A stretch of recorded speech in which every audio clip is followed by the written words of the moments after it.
आओ आओ सबको आओ भाई सबको आओ। खेसारी लाल यादव भैया के मोबाइल धरा गलू मालवा के भाई टेंशन में आओ दिमाग जल्दी सब आओ जो भाई।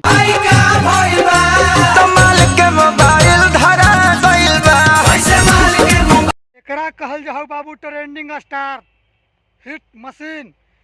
इतना जबरदस्त मैटर हो ना भैया लड़का और लड़की के मैटर हो एकदम।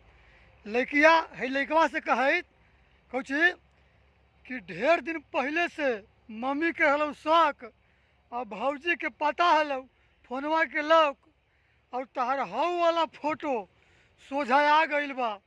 तो खेसारी भी कहा कहे सुनू कहा कही से कि जिंदगी में टेंशन आ गइल बा और हमार मलावा के फोनवा धर आ गइल बा।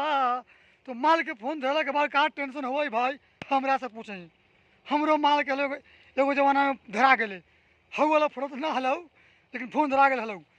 ऐसा ऐसा भाई जवानी में हर किसी के साथ करीब करीब हो ही जाता है लेकिन उमरिया के दोस्त है। तो खेसारी लाल यादव का जो गाना है वही सब निकल रहा है कि हम जेकर जेकर माल सब सेटिंग हो सूट ले बाबू पहले सतर्क हो जो। तो trending star hit machine Khesari Lal Yadav आप सबके लिए मनोरंजन का एकदम जबरदस्त सॉन्ग लेके आए हैं। ये तो कहानी है जो हम बतलिए हो जाके वीडियो के देखूँ एकदम अन्नपूर्णा फिल्म चाल है एकदम अखिलेश कश्यप जी वैसी बवाल और ट्रेंडिंग स्टार तो हिट है हिट।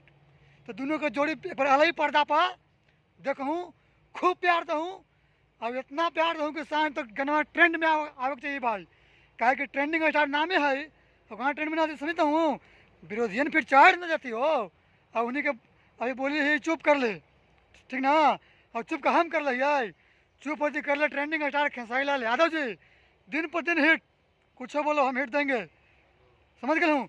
मलवा ही कहे खेसारी भैया से कि ढेर दिन से पता हलो अब माई के अब भौजाई के सिमुआ फोनवा के लोक मालूम रहलो हो गए कांड ऐसा ऐसा अब बताओ कि हम क्या करूँ। तो टेंशन वाला बात नहीं भाई तो सुपर डुपर मैटर हवा एकदम देहाती। तो जाइए सुनिए और खूब सारा प्यार दीजिए।